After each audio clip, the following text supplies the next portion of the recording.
He was the greatest ever to play the game. To the citizens of Hockeytown, he's simply known as Mr. Hockey, Gordie Howe.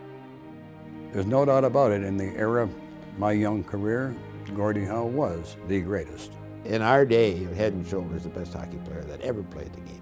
Gordie could do it all. He could fight, he could check, he could shoot, he could score. I compare Gordie to the perfect hockey player.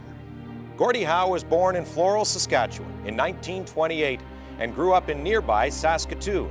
The Canadian prairie was a tough place to live in those days. There's a lady during Depression, couldn't get enough food for the family, and my mother dug into the old penny pot and gave her some money, and she returned with a bag full of things to give to my mother, and one of them was a pair of skates, and they dropped on the floor, and that was it. That was the seed. I put those things on, I never took them off. And we played with a tennis ball, and we'd play there. I bet we had a 15-hour game. You'd have time to go home, come back after eating, and said who's winning, who's ahead, and you keep on going. But it was a weekend hockey game, that's what it was.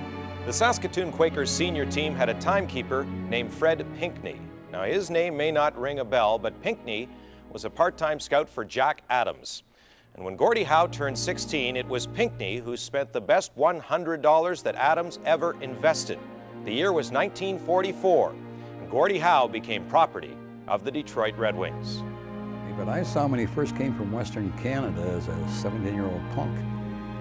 Jack Adams had the Windsor Spitfire as part of the Red Wing organization, and he told us in Windsor one day he's bringing this kid in that New York Rangers didn't want, so he was coming in for a test, a dry run, he said. I came in and switched hands and scored on Johnny Bauer, and I didn't know I was doing it, but as a goaltender, I went this way so I could catch with my left hand. And when I cleared the puck, it was just an automatic shooting left-handed. But when I played, I was right-hander. So it's when I scored the goal, I guess Jack Adams appreciated it, and I run over a couple of guys, and he liked that. So he came down and he looked at it and he says, "Young man, come up to my office tomorrow. We're going to turn you pro." The first stop in Howe's career was the United States Hockey League, playing for the Omaha Knights and head coach Tommy Ivan. My salary wasn't anything to get excited about. It was $2,350, $50 for signing. So I went down there, and I sat in a bench for quite a while. And we're playing in, I think it was Fort Worth, Texas, and my roommate got in a fight. And he started actually skating away from the guy. I got mad. I said, "Don't run from it." God, it looks so bad. So you get beaten to lay down on the ice, do something, but don't run. So I jumped over the boards and I took the guy on. And after I served my 5 minutes, I came off and Tommy I said, "What's the matter with you, young man? Don't you like him?" I said, "I don't like anybody out there." I never missed another shift. One season in Omaha was all Gordie would need. He joined the Wings for the 46-47 campaign. And in his first game, he scored a goal, playing on a line with Sid Abel and Adam Brown. The way it used to be, everybody stood on the blue line. And I'm looking at the Toronto Maple Leafs, and I said, "Metz." I got his autograph. I got Don Metz, Nick Metz. I got Sil Apps. I got all these autographs, and I was happier than that, pointing these out in my own mind to myself.